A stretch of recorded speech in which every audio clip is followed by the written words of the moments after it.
Hi, this is Vinita Bhatia. I'm the editor of Campaign India, and I am here at Cannes and at the amazing Amazon port. They have some beautiful activations going on over here, which we will give you a glimpse of later.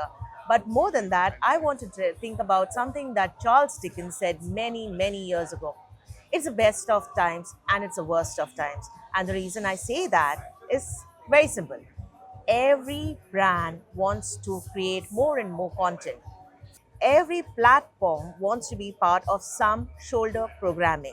And every marketer wants to be in a conversation which is all about culture. But what they're missing out is, what do people want? What is it that they really want to see, enjoy, experience, and be a part of? But I'm not going to talk too much about it because I have someone who is knee deep into this, and that's Kate McCagg. She is the global head for Amazon. Okay, I'm going to let you introduce yourself because your designation has way too many words, Kate. So I know. please. I'm Kate McCagg. I am the global director of the Amazon Ads Brand Innovation Lab. So, do you want to give a little bit of introduction about what exactly is it that your team does? Yeah, I would love to. So we are a team of creatives and design technologists and producers and project managers who bring together all of the different parts of Amazon Ads. A lot of what you see here, the Amazon Ads and Amazon. So if you think about music and Twitch and Prime Video and all those places where different people engage with Amazon, we are able to look across that and kind of think about it as a creative canvas where we can then work with brands who invest in Amazon Ads to build custom experiences that span everything. And that does involve a lot of kind of what you're talking about, content integrations and things that are, in the very best case, additive to their experience on that platform instead of being sort of a tax that they kind of have to sit through in order to get the content that they came for. So, you are talking about it being additive, but the whole thing is that a brand sometimes might come and say that, okay, this is what I want. Yeah. So, how do you work with them to say that, okay, this is how you need to augment it or accentuate it without just being, forcefully present? How easy or difficult is that challenge, keeping your, viewer or the consumer as a centrifugal force? Well, I think we know our customer really well. Like we know our Amazon customer really well, and we know what they engage with across all of the things that we have. And because we know our customer, the first thing we do when we start talking to a brand is say, we need to find the shared DNA between what your brand does and says and how they engage with people out in the world and how they engage with our customer, because our customer is a subset of their customers. So we, I think, have a little bit of an advantage in the sense that we can say, if you want to achieve your objective and really focus on that objective. So like sometimes there can be that specific, like I want to make a page that has recipes on it, right? And we might say, okay, but what's the objective of that? And if they're saying, well, we want to create more usage occasions for the product and we feel like recipes are the way to do it, we can kind of look across the signals that we have about the way that customers that we share are using Amazon and say, recipes are great, but actually the thing that we think that people might be more interested in, and I'm thinking of a specific example that we did a couple of years ago actually with Cheetos, which is sort of a cheesy snack, right? We sort of invented this little device and it was called the Cheetos Duster, and you could basically put the Cheetos inside and it grounded them up to the perfect consistency so that you could have them as a seasoning across all of these different ingredients. And it just created this little special moment where this limited edition thing became like a stocking stuffer that everybody wanted to give their family. I mean, it was crazy. It sold out super quickly. And I think what we learned through that experience is that when you build stories that surprise people, they are actually so happy to have an advertising experience inside of Amazon. And that product sold out, and we were able to hit the advertiser's objective, not just that people bought more Cheetos, but that they had this new affinity. They had another instance of the brand living in their home now. And I think when you focus on the advertiser's objective and you bring them maybe more than what they were expecting, because it's hard for people to really get their arms around how much is possible on Amazon, and you prove that you can hit their objective without taking the direction like super prescriptively, you earn so much trust. So that was a really good early example, I think, for us that we could do that. And I think, other brands sort of noticed, and we've been able to build a lot of really cool stuff as a result. I know of one brand that you have done a great job with, which is Liquid Ivy. The brand itself is very revolutionary. It's very fun, very peppy. Yeah. And I know about also the, at least that's what I was learning about, the Prime Video partnerships that you did, right? Yeah. Again, going back, the way it was created was to be very additive to the fan experience, and it didn't feel like a very commercial one, and it actually tapped the right audience, the young generation who are all into energy and fitness and wellness and all. Right. So when you're working or when you're deciding on what is the kind of activations or campaigns that you need to do, what is the criteria that you choose to understand whether a particular brand genuinely belongs to, let's say, a show, whether it belongs to a franchisee, whether it belongs to a IRL? How do you determine that? Well, that's a good question. I would say a part of it is that sort of overlapping DNA with our customer bases. So we want to see, like, is this customer base using Amazon Music? Are they watching comedy? Are they, to kind of understand like what kind of advertising is going to resonate with them. I think in the case of Liquid IV, it was really building back from the fan base and the story that Off Campus is. So Off Campus is about, it's kind of like a steamy rom-com series about a guy who's a college hockey player and a woman who's like a music major. So they're kind of like opposites attract. And, in like a classic rom-com sort of legend, they have to fake date. Right? Like everyone who fake dates ends up dating for real, of course. So they have this huge amount of chemistry while they're like fake dating to make this other guy jealous. And so the chemistry aspect and obviously the sports aspect made it Liquid IV a really natural part of the story. But the chemistry aspect is the thing that I think really was interesting for the audience, because the audience are watching it for their chemistry. And that sort of play on the idea that chemistry matters when you're trying to hydrate and taking better care of your body and thinking about how you can help your body perform better. There's a chemistry aspect to that. But then the chemistry in the show is like the thing that makes the show work. So I think emphasizing that and not having it just be like, this is about sports and so there's a sports thing in it, broadens their audience. Like, I think helps people even think more broadly about the hydration category and like, who is this for? This isn't just for like extreme athletes. And I see this in this show. I feel that this is for me.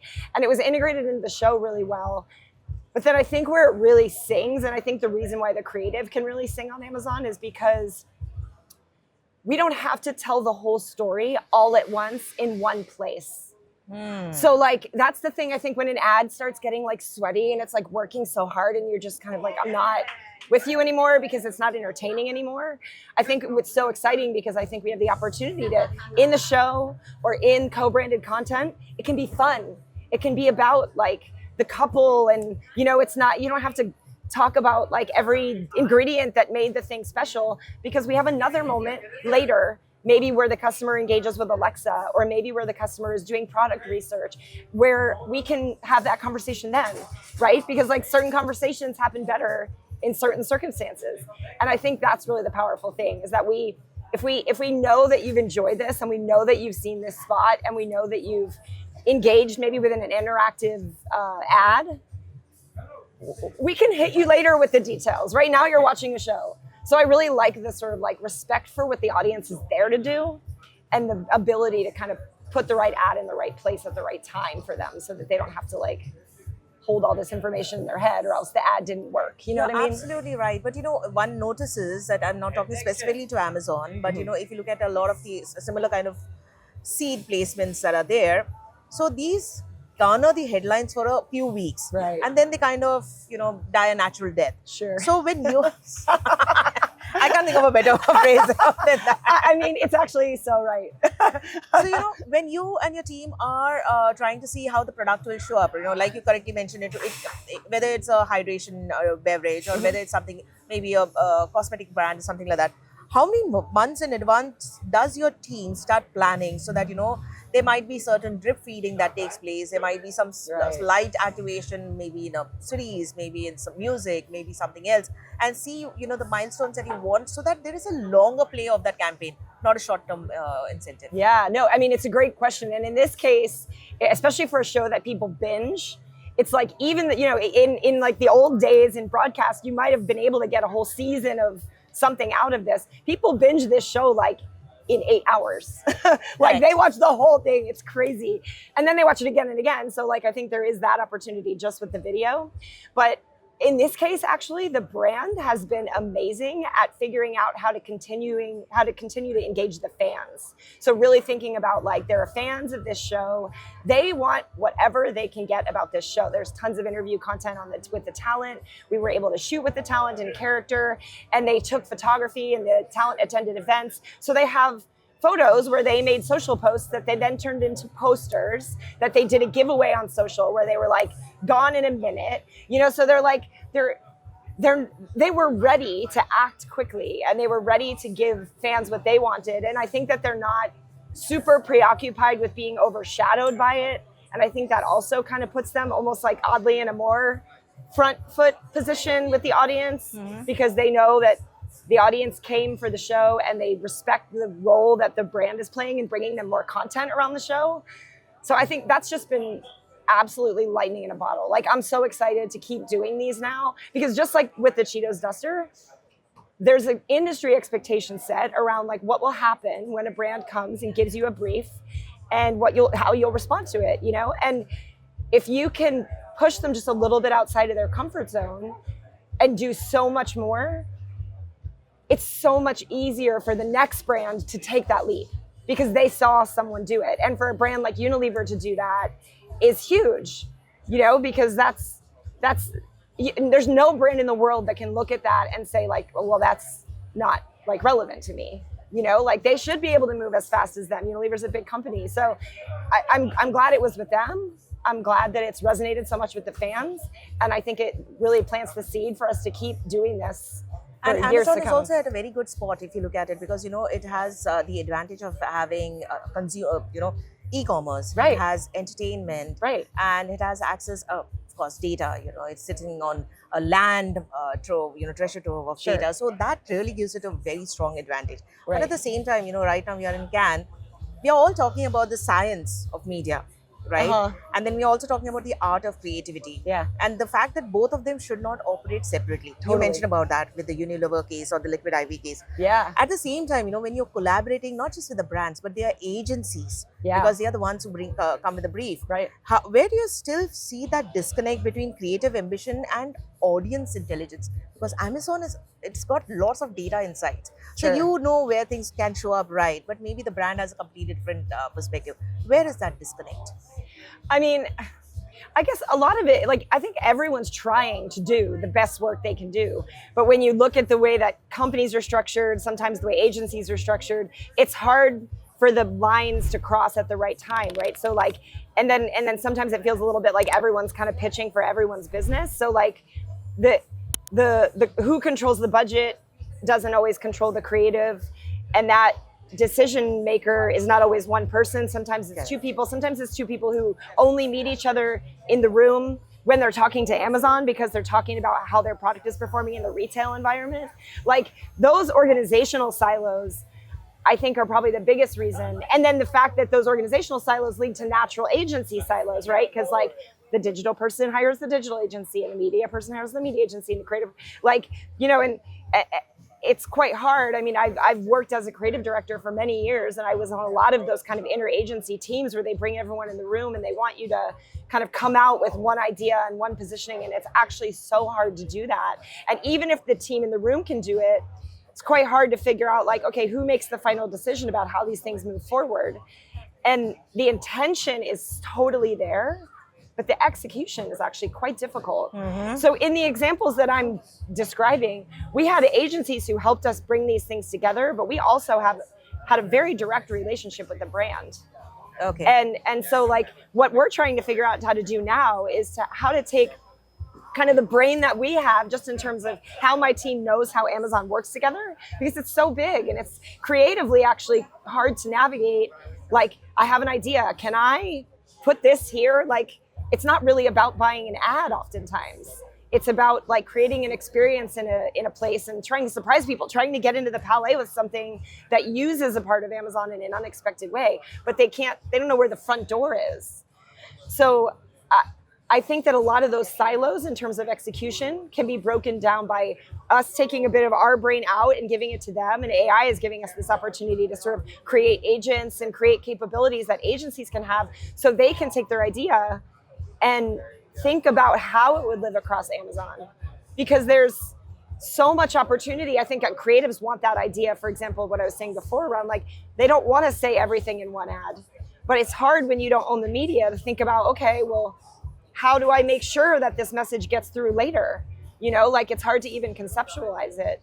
So I'm really excited about like going into the next year and 2 years, building out agents with agencies so that they can think creatively and do these huge programs themselves as well. Just break down those silos, you know, and bring the creative and the media together. Because then I think it meets again on the back, right? Like if the creative teams bring creative in a context, it like the dots can get connected, but it's just like it's hard to get the order right, you know. You actually gave me the segue to my next question, which is that if agentic commerce Yeah. could fundamentally change how brands are discovered, Yeah. right? Oh, totally. Then, and if agents increasingly shortlist, compare, and recommend products Yeah. before consumers even see an ad, Yeah. does the first hurdle become machine readability rather than an emotional appeal? Because right now, the emotional cred is what most of the brands are leaning towards, right?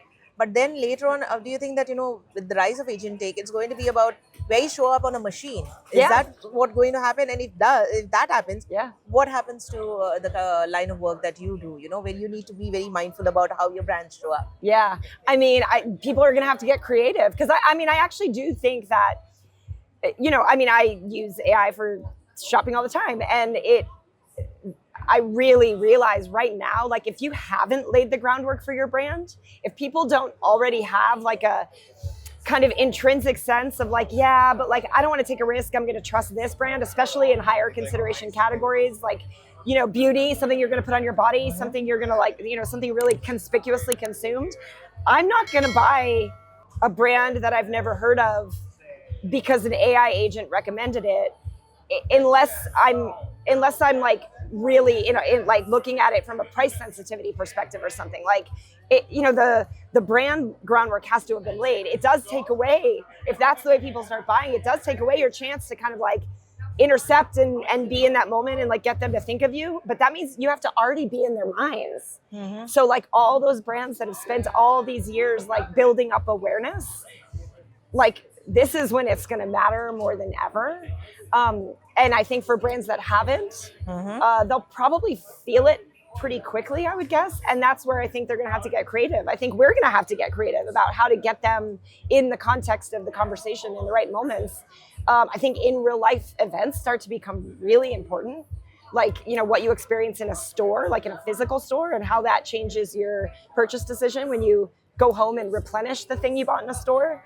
Like, I mean, I really do think that like the human experiences we've had up to this point and the experiences we have in person are going to become, they're going to hold more weight. Okay. Yeah. So, you know, my last question to you, Kate, is this.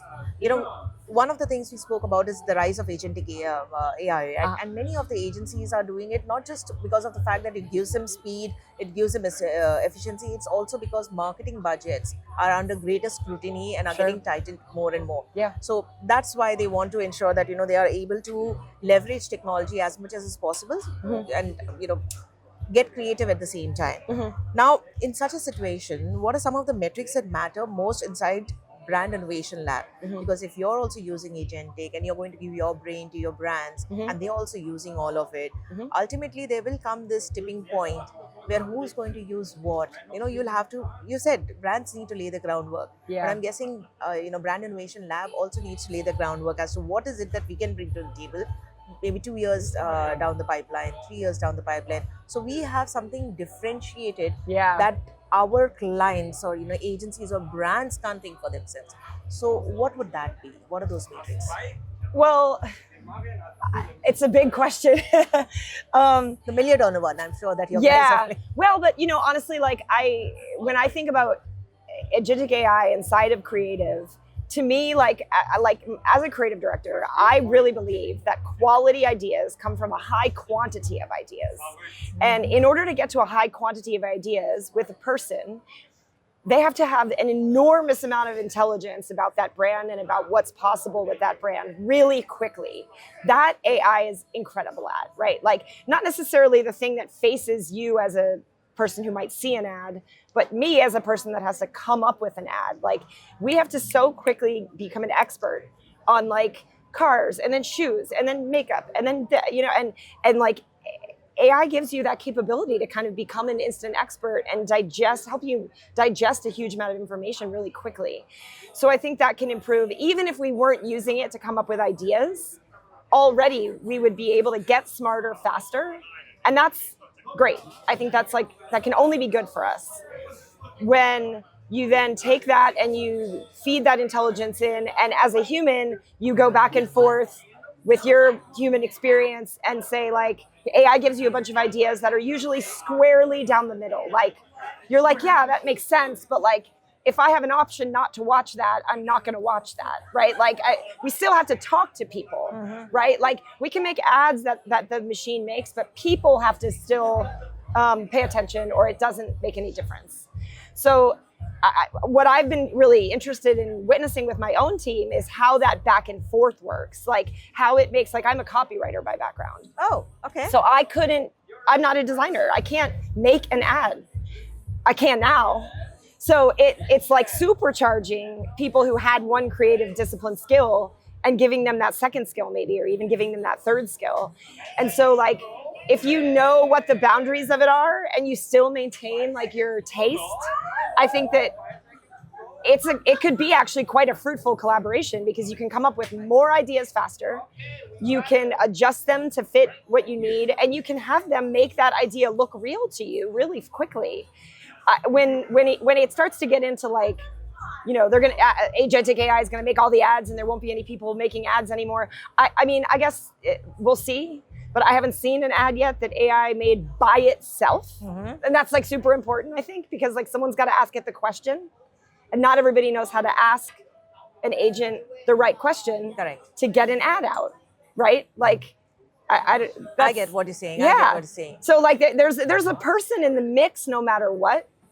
And can we do it more quickly? Sure. But I think we have to be doing it better and more quickly.